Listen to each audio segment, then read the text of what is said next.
Howdy YouTube, today we're taking a look at probably my favourite Mortal Kombat character, and that is from Mezco, Sub-Zero.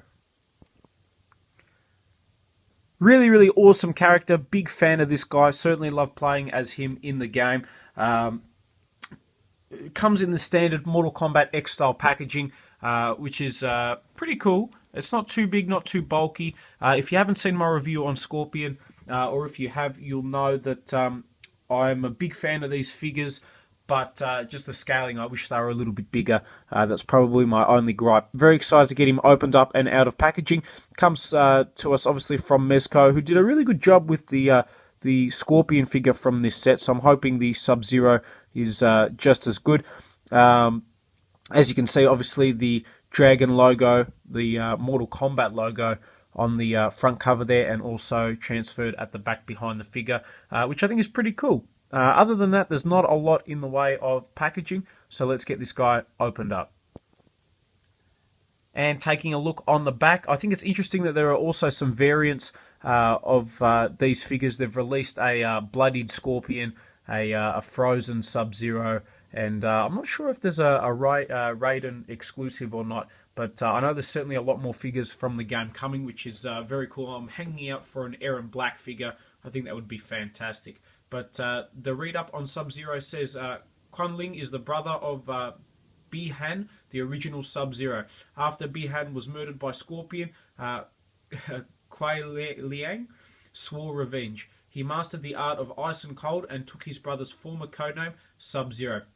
I think that's a really cool way, because Mortal Kombat 9 and 10 were kind of like reboots for the franchise. So it's nice that they still have the connection to the original games. I think that's awesome. He comes with the ice hammer, ice sword, and some alternate hands. So actually really great accessories. Love using the ice sword, down and Y for those who know, and then also down, Y, down, and back away from your opponent for the ice hammer. So I think that's pretty sick. Two of my favourite attacks. So it's really awesome. Very excited to get this guy opened up. He is from Warner Brothers, which is something that surprises me a little bit, that they gave the license to Mezco. I would have liked to have seen DC direct. I suppose it's not really DC, although the comics tackle these figures and have them in a little bit bigger scale. But not much we can do except get this guy opened up and out of packaging. Okay, and here we have Sub-Zero opened up and out of packaging, and he's a very cool figure. Definitely a lot of nice detail on this guy, same as the Scorpion. I'll bring it forward so you guys can take a look at the face. Sadly, the mask is not removable. He does have the same clear see-through eyes that Scorpion has, but obviously with the different attire. One thing I really like that Mezco have done is the way they've painted the clothing on both the Scorpion and the Sub-Zero means that it looks like it's got a more fabric-y type feel to it. It looks like it actually is something tangible, which is fantastic. Really nice to see that, because the graphics on the game were fantastic. So really cool. I love these mini sort of shuriken type daggers that he's got there. Nice that they've included those, and that they're a shame that they're not removable. At the same time, at least they're there. Moving across as well, you can see obviously he's armed to the teeth. Really cool. Nice detail on this guy. His shin pads, or I guess just the protective leg gear, has got some nice paint wear on it. If the camera zooms in properly, there we go.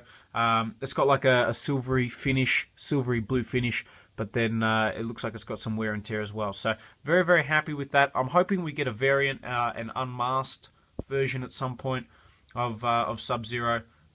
He's definitely one of my favourites anyway. So really nice there.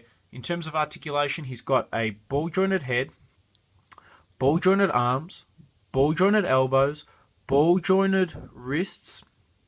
Give me money. No, ball-jointed waist, but it's very restricted because of the attire. So because of all this, which is great detail, you get very little movement, which is a big shame, if I'm honest. It's kind of disappointing they couldn't figure out a way to to get it there, especially because you can tell you can see the joint is there.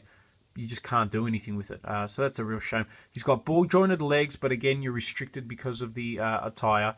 He's got ball jointed knees and then ball jointed ankles. So the same articulation as the Scorpion, just much more limited due to his costume, which is a big shame because with Mortal Kombat figures, you want to be able to display them in some cool positions. So not too good there. Now, in terms of accessories, he comes with a set of alternate hands, which I'm not too fussed about. The two I am really excited about, and I thought these were going to be silver, they're not, is the ice sword, which actually does look like ice, and also the ice hammer. Both of those look fantastic. Nice detail on that. They've got that light blue, whitish kind of silver paint scheme going on, and it looks awesome. So very, very excited that they included those. And they came out a lot better than I was expecting. So here I've got Sub-Zero next to Scorpion just for a comparison. As you can see, he's actually a little bit shorter. Honestly, if you were only looking to get one of these, I'd probably go for the Scorpion just because he is such a main character. He's obviously on the front cover, and the added accessories that he comes with I think is a lot cooler than the Sub-Zero. Having said that, if you're a fan of Mortal Kombat, then Sub-Zero is obviously a must-have. He's such a key character in the franchise, in the game. He's certainly, as I've said several times in this review, one of my favourites, and I think Mezco actually did a really good job with this figure. So hopefully you guys have enjoyed this review on the Mortal Kombat X Sub-Zero.